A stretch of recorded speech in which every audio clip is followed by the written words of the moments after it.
नमस्कार दोस्तों, स्वागत है आपका मैराथन क्लासेज में। जैसे कि हम लोगों का मैराथन क्लासेज में फर्स्ट टॉपिक हम लोगों का क्लियर हो चुका है। सेकंड हम लोग जो बढ़े हैं मिडवाइफरी की तरफ से, जो कि सेकंड मोस्ट सबसे ज़्यादा पूछे जाने वाले टॉपिक है।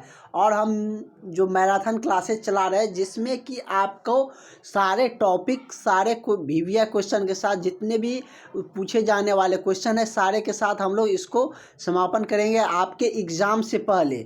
तो फटाफट आप लोग जुड़ जाइए मेरे साथ। और पीडीएफ के लिए और भी स्टडी मटेरियल जैसे कि क्लास जैसे ही होते हैं, चाहे लाइव क्लास हो चाहे और भी रिकॉर्डेड क्लास हो, जो भी क्लासेज होते हैं वो सारे आपके व्हाट्सएप पे भेज दिए जाते हैं। तो आप लोग इस नंबर पर ज़रूर कांटेक्ट करें, आपको सारा कुछ मिल जाएगा। 70 50 87 29 96 इस नंबर पर आप कांटेक्ट करिएगा तो आपको पीडीएफ और भी जो स्टडी मटेरियल है सारे कुछ आपको मिल जाएंगे। तो चलिए हम लोग आगे को कंटिन्यू करते हैं, जिसमें कि हम एक जो क्लासेज लेते हैं जो कि मैराथन का, उसमें हम लोग 100 क्वेश्चन करते हैं। तो सुबह में हम लोगों का इसी का क्लासेज चला था और आज हम लोगों का फिर इसी का चलेगा, क्योंकि इससे ज़्यादा क्वेश्चन आते हैं। तो इससे हम लोग 400 से 500 क्वेश्चन के बीच में हम लोग देखने वाले हैं। जितना इंपॉर्टेंट क्वेश्चन लगेंगे सारे क्वेश्चन हम लोग कवर करेंगे। तो आप लोग हड़बड़ाइए नहीं, नौकरी चाहते हैं तो धैर्य रख के 15 दिन जो बच रहे हैं उसमें पढ़ना होगा, तभी आपको बीटीएससी एएनएम में नौकरी मिलने वाले हैं। तो चलिए हम लोग बिना देरी के सवाल को स्टार्ट करते हैं। क्वेश्चन कह रहा है कि ट्यूबल गर्भावस्था में आरोपण का मुख्य स्थान कहाँ होता है? इस्थेमस में, या इन्फेड्यूबुलम्स में, या इम्प्यूला में, या इंटरस्टिशियम में? तो जो ट्यूबलर गर्भावस्था का जो आरोपण का मुख्य स्थान है वो कहाँ है? तो एम्प्यूला में है। कहाँ है? एम्प्यूला में। तो इसका करेक्ट आंसर क्या हो जाएगा? ऑप्शन नंबर सी सही हो जाएगा। नेक्स्ट क्वेश्चन हम लोग देखते हैं। अगला क्वेश्चन कह रहा है कि रिगली फॉरसेप किस प्रकार का फॉरसेप होता है?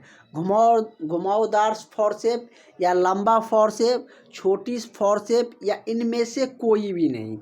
तो रिगली फॉरसेप जो होता है वो किस प्रकार का होता है? तो छोटी फॉरसेप होती है। किस प्रकार का? छोटी फॉरसेप होते हैं। तो इसका correct answer option number C सही हो जाएगा। अगला है कि गर्भ अवस्था में एचआईवी की स्क्रीनिंग के लिए किए जाने वाला टेस्ट है। मतलब गर्भ अवस्था के दौरान जो एचआईवी के स्क्रीनिंग के लिए कौन सा टेस्ट किया जाता है, ये आपसे पूछे जा रहे हैं। जैसे कि आप इसमें देख सकते हैं सारे टेस्ट का नाम दिया गया है। पीसीआर दिया है, वेस्टर्न ब्लॉट दिया है, आईएफए दिया है, ईआईए दिया है, एंजाइम इम्यूनो एसएस। तो इसमें जो गर्भ अवस्था में जो एचआईवी स्क्रीनिंग के लिए किया जाता है वो कौन सा टेस्ट होती है? तो ईआईए होता है, मतलब एंजाइम इम्यूनो एसएस। तो इसका करेक्ट आंसर ऑप्शन नंबर आपका डी सही हो जाएगा। नेक्स्ट क्वेश्चन की तरफ हम लोग बढ़ते हैं। अगला क्वेश्चन कह रहा है कि किस प्रकार झिल्ली को फाड़ना किस प्रकार का प्रवर्तन होता है? मतलब कम, या शल्य चिकित्साएं द्वारा, या चिकित्साएं द्वारा, या मिला जुला? तो झिल्ली को जो फाड़ना होती है वो किस प्रकार का प्रवर्तन होता है? तो ये क्या है? शल्य चिकित्सीय परिवर्तन कहलाता है। तो इसका करेक्ट आंसर क्या हो जाएगा? ऑप्शन नंबर आपका बी सही हो जाएगा। नेक्स्ट क्वेश्चन कह रहा है कि किस प्रकार की जुड़वा गर्भ अवस्था में भ्रूण का लिंग समान होता है? मतलब जैसे कि जुड़वा बच्चे जन्म लेते हैं तो मतलब कि जैसे 2 बच्चे जन्म लिया तो दोनों मतलब लड़की है या दोनों लड़का है, मतलब समान लिंग हो, तो वो मतलब किस प्रकार का जुड़वा गर्भावस्था में? तो उस गर्भावस्था का नाम आपसे पूछे जा रहे हैं। तो उसको क्या कहते हैं? यूनिओव्यूलर गर्भावस्था कहते हैं। क्या कहते हैं? यूनिओव्यूलर। तो इसका करेक्ट आंसर क्या हो जाएगा? ऑप्शन नंबर आपका बी सही हो जाएगा। इसके दौरान क्या होता है? जो भी जुड़वा गर्भावस्था में धारण किया तो उससे जो समान लिंग मतलब उसमें होते हैं। अगला है कि निम्नलिखित में से किस में प्रसव परिवर्तन नहीं करते हैं?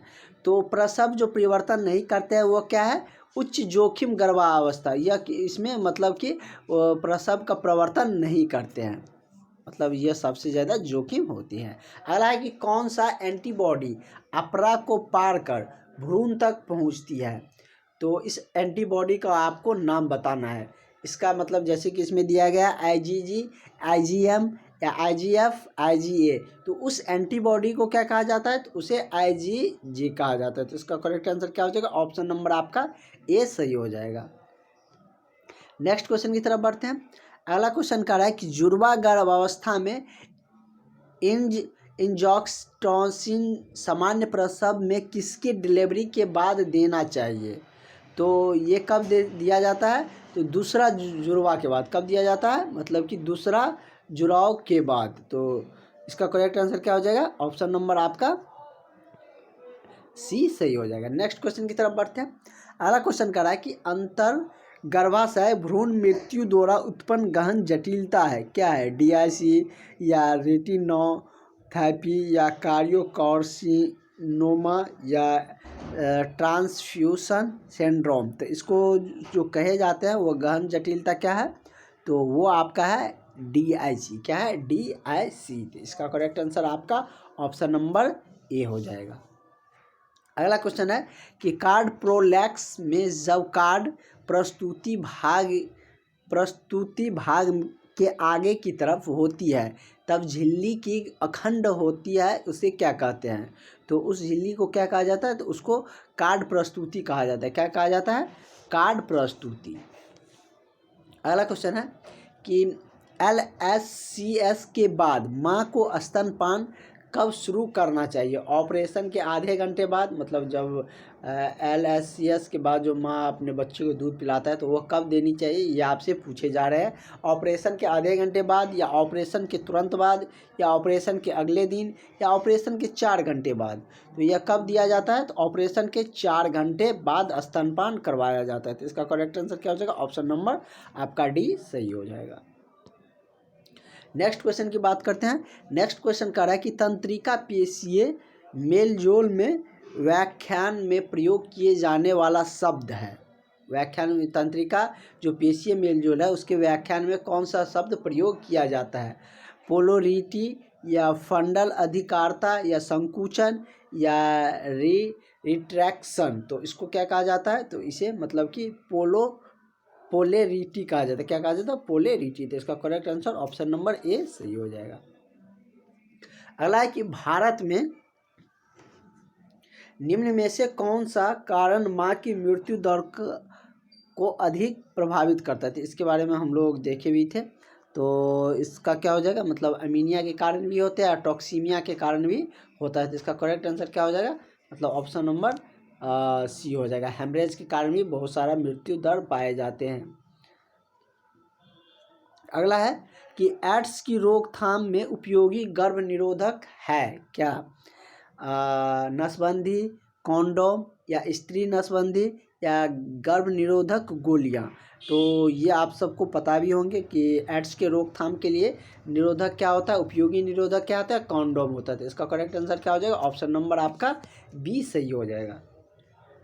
इसमें से भी बहुत सारे क्वेश्चन आप लोगों ने ANM के कोर्स के दौरान भी पढ़े होंगे, तो बहुत सारे क्वेश्चन आपको आते होंगे। ऐसा नहीं कि मतलब मिडवाइफरी का आपको नहीं आ रहे होंगे, बहुत सारे क्वेश्चन आ रहे होंगे और बहुत क्वेश्चन का आंसर आपको पता भी होगा। तो और इस टॉपिक से ज़्यादातर क्वेश्चन पूछे भी जाते हैं, तो इस टॉपिक पर आप लोग ध्यानपूर्वक से पढ़ सकते हैं। अगला है कि पिट्यूटरी ग्लैंड्स स्थित होता है। पिट्यूटरी ग्लैंड्स कहाँ स्थित होते हैं? किडनी पर, या गर्दन पर, या थायरैक्स पर, या मस्तिष्क पर। तो पिट्यूटरी ग्लैंड कहाँ होती है? मस्तिष्क पर स्थित होती है। कहाँ पर होती है? मस्तिष्क पर होती है। अब आपके पास बहुत कम समय बच रहे हैं, ये भी आप ध्यान में रखिए। रेगुलर क्लास ज्वाइन करिए, जैसे ही पढ़ते हैं उसके बाद फिर से एक बार आप लोग PDF को रिवाइज करिए, निश्चित रूप से आपको क्वेश्चन आएंगे। अगला है कि अवर्सियो प्लेसेंटा का अर्थ क्या होता है? अपरा का निम्न गर्भाशयी दीवार पर आरोपण, या भ्रूण झिल्ली, या सामान्य अपरा, या समय से पहले अपरा का पृथक्करण हो जाना। तो ये क्या कहलाती है? तो इसको हम लोग क्या कहते हैं? समय से जो पहले अपरा का जो पृथक्करण होता है वही क्या होता है? अवर्सियो प्लेसेंटा का अर्थ है। नेक्स्ट क्वेश्चन की तरफ बढ़ते हैं। अगला क्वेश्चन कह रहा है कि अम्बिलिकल कार्ड का सामान्य लंबाई होती है।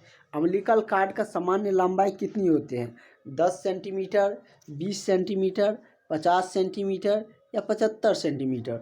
तो अम्बिलिकल कार्ड का जो सामान्य लंबाई होती है वो कितना होती है? तो 50 सेंटीमीटर। कितना होती है? 50 सेंटीमीटर। अगला क्वेश्चन हम लोग देखते हैं।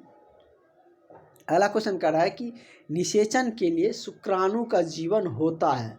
मतलब कि निषेचन के लिए शुक्राणु का जीवन क्या होता है, 30 घंटे, 96 घंटे, 80 घंटे या 48 घंटे। तो निषेचन के लिए जीवाणु का, शुक्राणु का जो जीवन होता है वो कितनी देर के लिए होता है, तो 48 घंटे के लिए। कितनी देर का, तो 48 घंटे के लिए ये इनका जीवन काल होते हैं। अगला कह रहा है कि भ्रूण का तंत्रिका बनता है किससे, एंडोडर्म से या एक्सटोडर्म से या मीजोडर्म से या पैरेनकाइमा से। तो भ्रूण का जो तंत्रिका बनता है वो किससे बनती है, तो एक्सटोडर्म से। किससे बनती है, एक्सटोडर्म से। तो इसका करेक्ट आंसर आपका क्या हो जाएगा, ऑप्शन नंबर बी सही हो जाएगा।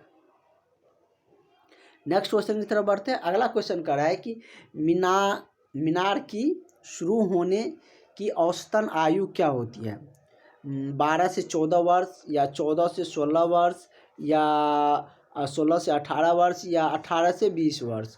तो ये मीनारकी का जो शुरू होने की औसतन आयु है वह कितना होती है, तो 12 से 14 वर्ष होती है। कितना होती है, 12 से 14 वर्ष। तो नेक्स्ट क्वेश्चन की तरफ बढ़ते हैं। अगला क्वेश्चन कर रहा है कि गर्भ अवस्था में अपरा एवं भ्रूण के वजन का अनुपात क्या होता है। अनुपात मतलब कि जैसे कि 5/3 लिखे तो ये क्या हो गया, अनुपात हो गया। तो वही कह रहा है कि मतलब गर्भ अवस्था में अपरा और भ्रूण का वजन क्या होता है, उसका अनुपात क्या होता है। इसका अनुपात कितना होता है, मतलब 1.6 कह सकते हैं इसको। यदि हम पार्ट में तोड़े तो क्या होगा, जैसे 1.6 है तो दशमलव हटाएंगे, नीचे में 10 आएगा तो क्या हो जाएगा 5/8।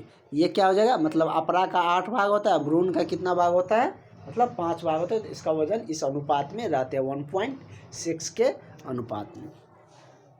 अगला है कि गर्भ अवस्था के दौरान एम्यूनियोटिक द्रव्य की सामान्य से अधिक मात्रा होने पर उसे क्या कहते हैं। तो एम्यूनियोटिक का जो द्रव्य होते हैं वो सामान्य से अधिक हो जाता है गर्भ अवस्था के दौरान, तो उसको क्या कहा जाता है, तो हाइड्रामियोस कहा जाता है। तो इसका करेक्ट आंसर क्या हो जाएगा, ऑप्शन नंबर आपका ए सही हो जाएगा। अगला है कि प्रसव के बाद पहले 6 हफ्ते क्या कहलाते हैं, मतलब प्रसव के बाद जो पहला 6 हफ्ता होता है उसको क्या कहते हैं, गर्भ अवस्था या प्रसव उपरांत काल या प्रसव या इंट्रापार्टरम। तो प्रसव के बाद जो पहले 6 हफ्ते होते हैं उसको क्या कहते हैं, तो उसको प्रसव उपरांत काल कहा जाता है। तो इसका करेक्ट आंसर ऑप्शन नंबर आपका बी सही हो जाएगा। नेक्स्ट क्वेश्चन देखते हैं। नेक्स्ट क्वेश्चन कह रहा है कि गर्भ अवस्था के खतरे के चिन्ह निम्नलिखित में से सभी है सिवाय, मतलब कि कब्ज के या धुंधला दिखना या निरंतर सिर दर्द का बना रहना या रिट्रैक्शन। तो यह मतलब गर्भ अवस्था के जो खतरे का कौन सा कारण होती है, तो ये मतलब कि क्या होता है, कब्ज का इसमें रीजन होती है। तो इसका करेक्ट आंसर क्या हो जाएगा, ऑप्शन नंबर आपका ए सही हो जाएगा। नेक्स्ट क्वेश्चन देखते हैं हम लोग। नेक्स्ट क्वेश्चन की तरफ बढ़ते हैं। अगला क्वेश्चन हम लोगों का है कि सुनहरे रंग का एम्यूनेटिक द्रव्य सूचक है, मतलब सुनहरे रंग का एम्यूनेटिक जो द्रव्य सूचक है वो कौन सा है, आईयूडी या भ्रूण में तनाव या RH असंगति या एनीमिया। तो ये क्या होती है, मतलब कि RH असंगति होती है। क्या होती है, RH असंगति। तो इसका करेक्ट आंसर आपका ऑप्शन नंबर सी हो जाएगा। यदि आपको ऑप्शन आंसर आप पता होंगे तो आप लोग कमेंट सेशन में लिख सकते हैं। ओरल थ्रस्ट का कारण क्या, इससे आपको कॉन्फिडेंस बढ़ेगा और जितना आप पढ़ के जाइएगा आपका कॉन्फिडेंस लेवल एग्ज़ाम में उतना ही हाई रहेगा और आप एग्ज़ाम में अच्छे से मतलब यूटिलाइज करके अच्छे से लिख के आइएगा ताकि आप मेरिट लिस्ट तक पहुंच सके। अगला है कि ओरल थ्रस्ट का कारण होता है, ओरल थ्रस्ट का क्या कारण होता है, बैक्टीरिया या वायरस, प्रोटोजोआ या फंगस। तो ओरल थ्रस्ट का कारण क्या होती है, तो फंगस होती है। क्या होती है, फंगस ओरल थ्रस्ट का कारण होता है। नेक्स्ट क्वेश्चन हम लोग देखते हैं। अगला क्वेश्चन कर रहा है कि EDD से 2 हफ्ते आगे तक गर्भ अवस्था का निरंतरता बना रहना इसे क्या कहते हैं, दीर्घकालिक गर्भावस्था या बाधित प्रसव या दीर्घकालिक प्रसव या समय के बाद खींची गर्भावस्था। तो EDD के 2 हफ्ते के आगे के जो गर्भावस्था निरंतर रहता है उसको क्या कहा जाता है, तो उसे मतलब दीर्घकालिक गर्भावस्था कहते हैं। तो इसका correct answer option number A ही सही हो जाएगा। नेक्स्ट क्वेश्चन है कि वह दवा जो गर्भाशय संकुचन की रोकथाम के लिए प्रयोग किया जाता है, कौन सी दवा है जो गर्भाशय संकुचन के रोकथाम के लिए प्रयोग किया जाता है? नींद की दवा, या टोकोलाइटिक दवा, या प्रोस्टाग्लैंडिक्स दवा, या ऑक्सीटोसिन। तो इसमें जो प्रयोग किया जाता है वो कौन सी दवा होती है? तो टोकोलाइटिक दवा कहती है टोकोलाइटिक दवा। तो इसका correct answer option number B सही हो जाएगा। अगला क्वेश्चन कह रहा है कि लेन्यूगो का मतलब क्या होता है? तो लेन्यूगो का जो मतलब होता है वो क्या होता है कि शिशु के शरीर पर उपस्थित अच्छे बाल। ये क्या होती है? मतलब लेन्यूगो का मतलब यही होता है कि जो शिशु जन्म लेता है उसके शरीर पर उपस्थित अच्छे बाल हो। अगला क्वेश्चन देखते हैं। और बहुत जल्द आपका एडमिट कार्ड को लेकर भी हम अपडेट बताने वाले हैं, किस दिन आपका एडमिट कार्ड डाउनलोड कर सकते हैं। आप मेरे साथ जुड़े रहिएगा, आपको सारी जानकारियाँ मिलते रहेंगे। कोई चीज़ को लेकर घबराने की बिल्कुल भी ज़रूरत नहीं है। सिर्फ अभी पढ़ाई पर दीजिए, क्योंकि एग्ज़ाम होने के बाद आपको डॉक्यूमेंट सारा कुछ बताते रहेंगे।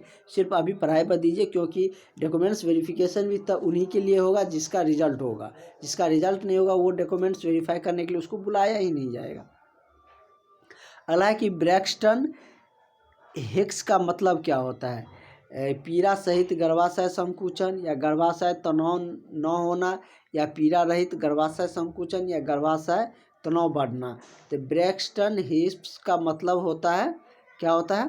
तो ब्रैक्सटन हिक्स का जो मतलब है वो क्या होता है? पीड़ा रहित गर्भाशय का संकुचन। तो इसका correct answer option number C हो जाएगा। नेक्स्ट है कि आरोपण निषेचन के कितने दिन बाद होता है?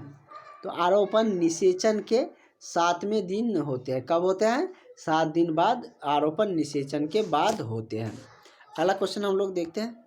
अगला क्वेश्चन कह रहा है कि गर्भाशय गुहा की लंबाई का आकलन करने के लिए प्रयोग किए जाने वाले उपकरण को क्या कहते हैं? जैसे कि इसमें ऑप्शन दिया गया है कि टीनाकुलम, या गर्भाशय साउंड, या योनि जांच स्पेक्यूलम, या वेलसाइलम। तो उसको क्या कहा जाता है? तो उसे मतलब कि गर्भाशय साउंड कहा जाता है। क्या कहा जाता है? उसको उपकरण को गर्भाशय साउंड कहा जाता है। अगला क्वेश्चन कर रहा है कि मासिक धर्म के दौरान होने वाली पीड़ा को कहते हैं। तो मासिक धर्म के दौरान जो होने वाली पीड़ा है उसको क्या कहते हैं? डिस्मीनोरिया। क्या कहते हैं? डिस्मीनोरिया। तो इसका करेक्ट आंसर ऑप्शन नंबर आपका ए सही हो जाएगा। नेक्स्ट क्वेश्चन देखते हैं कि प्रसव की तृतीय अवस्था के बाद अथवा 24 घंटे के अंदर होने वाले रक्त स्त्राव को क्या कहा जाता है? उस प्राथमिक पीपीएच कहते हैं। क्या कहते हैं? प्राथमिक पीपीएच। इसका करेक्ट आंसर ऑप्शन नंबर आपका बी सही हो जाएगा। नेक्स्ट क्वेश्चन देख रहे हैं। नेक्स्ट क्वेश्चन कह रहा है कि निम्नलिखित में से किस अवस्था में माँ को स्तनपान नहीं कराना चाहिए? मतलब किस अवस्था में माँ को स्तनपान नहीं कराना चाहिए? धसे, चूचक, या हर्पीज, या स्तन शोध, या मधुमेह। तो किस दौरान नहीं करने चाहिए?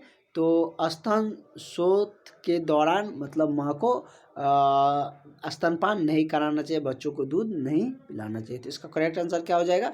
ऑप्शन नंबर आपका सी हो जाएगा। नेक्स्ट है, स्त्री की योनि में सामान्यतः रहने वाली जीवाणु होता है कोमा बैक्टीरिया, या स्टेफाइलोकोकाई, या ट्यूबरल बेसिल, या डोडेरेंस बेसिल। तो स्त्रियों के जो योनि में सामान्यतः जीवाणु होती है वो कौन सी होती है? तो वो मतलब कि डोडरलेंस वैसिली होती है। तो इसका करेक्ट आंसर क्या हो जाएगा? ऑप्शन नंबर आपका डी सही हो जाएगा। अगला है कि माँ से भ्रूण को पोषण इस प्रक्रिया द्वारा पहुँचाया जाता है। कह रहा है कि माँ से भ्रूण तक जो पोषण पहुँचता है वो किस प्रक्रिया द्वारा पहुँचता है? परासरण के द्वारा, या अवशोषण के द्वारा, विसरण के द्वारा, या भेदन के द्वारा। या किस प्रक्रिया द्वारा पहुँचता है? तो ये विसरण के द्वारा पहुँचता है। किस द्वारा? तो विसरण के द्वारा। इसका correct answer option number C हो जाएगा। नेक्स्ट है, इफेसमेंट का अर्थ है सर्विक्स का पतला होना या मोटा होना, लंबा होना या चौड़ा होना। तो इफेसमेंट का जो अर्थ होता है वो क्या होती है, पतला होना, मतलब सर्विक्स का पतला होना। तो इसका करेक्ट आंसर क्या आ जाएगा, ऑप्शन नंबर आपका ए सही हो जाएगा। नेक्स्ट है कि प्लेसेंटा एवॉर्प्शन में गर्भस्थ शिशु की मृत्यु का कारण क्या होता है, एनेक्सिया या एस्फाइसिया या एटेलेक्सिया या हेमोरेज। तो ये प्लेसेंटा एवर्सन के जो गर्भ अवस्था की मृत्यु का कारण होती है वो क्या, कौन सा कारण है, तो वो है एनेक्सिया। क्या है उसका रीजन, एनेक्सिया रीजन के कारण ये होती है। अगला क्वेश्चन है कि एक महिला में एमसी जो मासिक धर्म होती है उसकी अवधि क्या होती है। तो इसके बारे में हम लोग देखे भी थे और जनरली सभी स्त्रियों में सामान्यतः ये लक्षण होती है, ये मतलब होती है। तो ये कब कितने दिनों की अवधि में होता है, मतलब कि 28 दिन वैसे माना गया है, या 26 से 30 दिन के बीच में कह सकते हैं। तो इसका करेक्ट आंसर क्या हो जाएगा, ऑप्शन नंबर आपका डी सही हो जाएगा। नेक्स्ट क्वेश्चन हम लोग देखते हैं। नेक्स्ट क्वेश्चन कह रहा है कि एर्गोमेट्रिन की जो 0.5 mg की मात्रा होती है वो समानांतर देने पर इसका गर्भाशय पर प्रभाव होने लगता है। क्या चीज़, आधे घंटे में या 2 मिनट में या 25 सेकेंड में या 7 मिनट में। तो इसका जो प्रभाव होने लगता है वो कब शुरू हो जाता है, तो मतलब लगभग 7 मिनट में। तो इसका करेक्ट आंसर आपका ऑप्शन नंबर क्या हो जाएगा, डी सही हो जाएगा। नेक्स्ट क्वेश्चन देख लेते हैं। और आप लोग इस टॉपिक के बाद जो टॉपिक मिलेंगे वो थोड़ा इजी टॉपिक है, लेकिन इस टॉपिक से ज़्यादातर सवाल पूछे जाते हैं, हम कई बार आपको बता रहे हैं। तो इस टॉपिक पे आप लोग बिल्कुल ध्यान देकर एक भी सवाल मिस किए बिना सभी क्वेश्चन को पढ़िए। अगला है कि 21वें गुणसूत्र जो क्रोमोजोम होता है उसका संबंध होता है किससे, डाउन सिंड्रोम से या टर्नर्स सिंड्रोम से या क्लाइन फेल्टर्स सिंड्रोम से या कैसेरियन सेक्शन से। तो 21वें गुणसूत्र का जो संबंध होता है वो किससे होती है, तो डाउन्स सिंड्रोम से। किससे होती है, डाउन्स सिंड्रोम से। इसका करेक्ट आंसर ऑप्शन नंबर आपका ए सही हो जाएगा। नेक्स्ट क्वेश्चन कर रहा है कि गर्भ अवस्था की वह अवधि जिसमें गर्भवती को प्रातः उबकाई या उल्टियाँ सी होने लगती है, तो उस अवधि को क्या कहते हैं, प्रसव अवस्था या पहले 4 माह या अंतिम त्रैमास मतलब 3 मास या द्वितीय त्रिमास के अंतिम महीने। तो उसको मतलब उस अवस्था को क्या कहा जाता है, मतलब कब ये स्थिति आती है, या उस अवधि को आपको बताना है। तो वह कब होती है, पहले 4 माह में। कब होती है, पहले 4 माह में उल्टियाँ होने लगती है। अगला क्वेश्चन हम लोग देखते हैं। नेक्स्ट क्वेश्चन कह रहा है कि 24 सप्ताह की गर्भावस्था में गर्भाशयिक आधार का उदर में स्तर होता है क्या, नाभिक से 2 डिग्री ऊपर, या इसको डिग्री बोला जाता है, जैसे 2 डैश रहेगा तो इसको डिग्री बोला जाता है। नाभिक से 2 डिग्री ऊपर या नाभिक के बराबर या सिम्फाइसिस के पीछे या नाभिक से 2 डिग्री नीचे।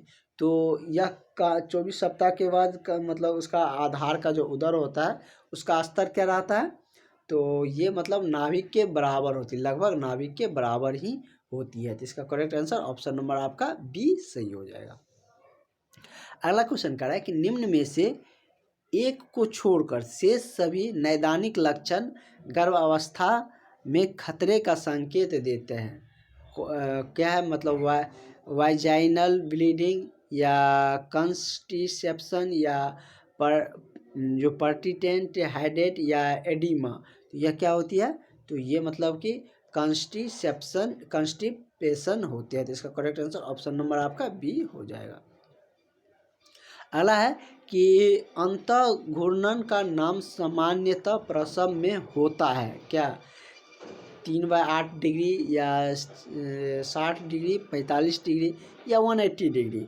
तो अंतःघूर्णन का जो मान होता है सामान्य प्रसव में वह क्या होती है, तो वो 45 डिग्री होती है, 45 डिग्री। कितना होता है, 45 डिग्री।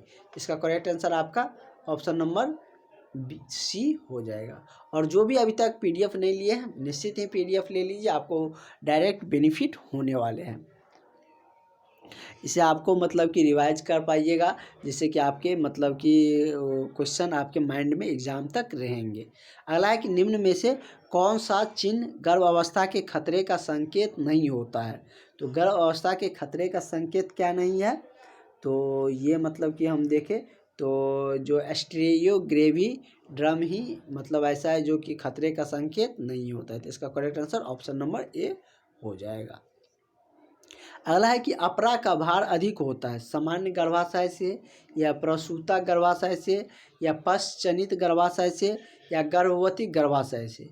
तो अपरा का जो भार अधिक होता है वो मतलब किससे अधिक होता है, तो ये मतलब सामान्य गर्भाशय से अपरा का भार क्या होता है, अधिक होता है। तो इसका करेक्ट आंसर आपका ऑप्शन नंबर ए हो जाएगा। नेक्स्ट है कि चेहरा प्रस्तुति में गर्भ के सिर का श्रेणी में फंसने वाला व्यास क्या कहलाता है।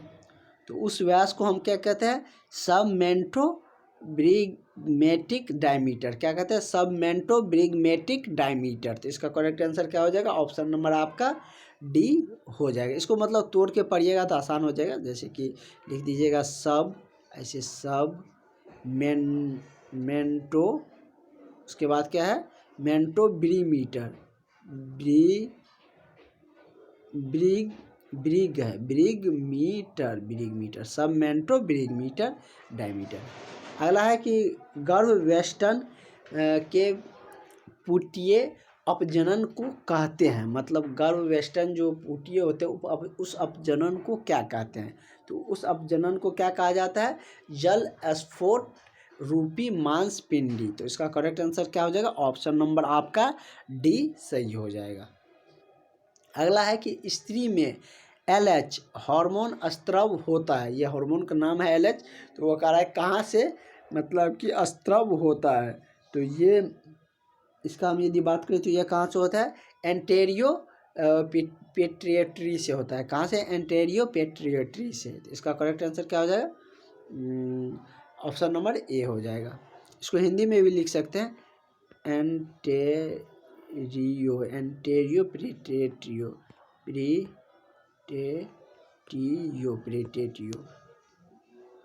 प्रीटेट्री है। अगला है कि ओपीटी मोस्टेरियर पोजीशन है, वो पोजीशन में गर्भ के सिर में घुमाने के लिए उपयोग में आने वाला चिमटी क्या होता है, उस चिमटी का मतलब क्या कहा जाता है। तो उस चिमटी को कैलेंस फोर्सेप कहा जाता है। क्या कहा जाता है, कैलेंस फोर्सेप। नेक्स्ट क्वेश्चन देखते हैं। अगला क्वेश्चन कह रहा है कि बच्चों द्वारा स्तन चूसने से स्त्रावित होने वाला हार्मोन जो स्तन से दूध में स्त्रावित करता है, मतलब स्तन से दूध में मिलता है, वो क्या है, ADH या प्रोलैक्टिन या ऑक्सीटोसिन या एस्ट्रोजेन। तो उस मतलब कि हार्मोन को क्या कहा जाता है उसे, तो उसको हम लोग क्या कहते हैं, प्रोलैक्टिन। क्या कहते हैं, प्रोलैक्टिन। तो इसका करेक्ट आंसर आपका ऑप्शन नंबर बी सही हो जाएगा। नेक्स्ट क्वेश्चन हम लोग देख लेते हैं, और कुछ क्वेश्चन देख लेते हैं। आधा एक घंटा में आप लोग नहीं थकते होंगे, आधे घंटे इसलिए तो 2 टाइम में क्लास ले लेते हैं कि आपके लंबा वीडियो न पड़े, ताकि आपको स्किप न करना पड़े, सभी क्वेश्चन को बारीकी से देख सके। इसीलिए हम लोग मतलब कि 2 टाइम में आपकी क्लासेज को शेड्यूल किया गया है, ताकि आपको भी ज़्यादा बर्डन न लगे। अगला है कि प्रसव के समय गर्भाशय के ध्रुवों के मध्य स्नायु पेशी सामंजस्य कहलाता है। क्या, पोलैरिटी या बैंडल्स रिंग, कॉन्स्ट्रैक्शन या रेट्रैक्शन। तो इसको क्या कहते हैं, तो इसे हम लोग क्या कहते हैं, पोलैरिटी कहते हैं। क्या कहते हैं, पोलैरिटी। तो इसका करेक्ट आंसर आपका ऑप्शन नंबर ए हो जाएगा। अगला है कि डोडर लेंस बेसिली पाया जाता है किस में, सिर में, नाक में, स्त्री योनि में या कान में। तो डेडर लेंस बेसिल जो पाया जाता है वो कहाँ पाया जाता है, तो ये स्त्रियों की योनि में पाए जाते हैं। तो इसका करेक्ट आंसर क्या हो जाएगा, ऑप्शन नंबर आपका सी सही हो जाएगा। अगला है कि भ्रूणीय विकास में गर्भ के तंत्रिका तंत्र का निर्माण होता है कहाँ, एक्टोडर्म से या सेरोसा से या मेसोडर्म से या इंडोडर्म से। तो इसका जो इस तंत्रिका जो निर्माण होती है वो कहाँ से होती है, तो एक्स्ट्रोडर्म से। तो इसका करेक्ट आंसर आपका ऑप्शन नंबर ए हो जाएगा। नेक्स्ट क्वेश्चन देख लेते हैं। असामंजस्य प्रसव की किस अवस्था में गर्भवती को जीवाणुवक्ष अवस्था में रखने का फलदायक होता है? तो यह किस अवस्था में होता है, तो नाल भ्रंश में। कब होता है, नाल भ्रंश में। 60 क्वेश्चन हम लोग देख लेते हैं। वैसे आपका 30 मिनट पूरा गया है। अस्थायी गर्भावस्था के फटने से उत्पन्न संभावित लक्षण क्या है? तो उसका जो लक्षण है वह कौन से हैं, तो उसका हम लक्षण की बात करें तो वह है निचले उदर में अचानक ऐंठन युक्त दर्द होना। तो इसका करेक्ट आंसर आपका ऑप्शन नंबर ए हो जाएगा। नेक्स्ट है, प्रसव में जुड़वा गर्भों का अधिक प्राप्य खतरा कौन सा है? तो इसमें जो सबसे अधिक खतरा होता है वो किसका होता है, रज्जु निकलने का। किसका, रज्जु निकलने का। अगला है कि गर्भ अवस्था के समय पाए जाने वाला लिक्विड एमनिन की सामान्य मात्रा होती है, कितनी होती है उसकी मात्रा? तो ये 7 से 1000 ml होती है। कितना होता है, 7 से 1000 ml। तो आज के सेशन को हम लोग यहीं एंड करते हैं। नेक्स्ट हम लोग सुबह के मैराथन क्लास में इससे आगे के क्वेश्चन को कंटिन्यू करेंगे। और जो भी PDF नहीं लिए हैं वो सारे सिस्टर्स से निवेदन है कि PDF जरूर ले लें। आप लोगों को निश्चित रूप से इस PDF से बेनिफिट होने वाले हैं। Thank you.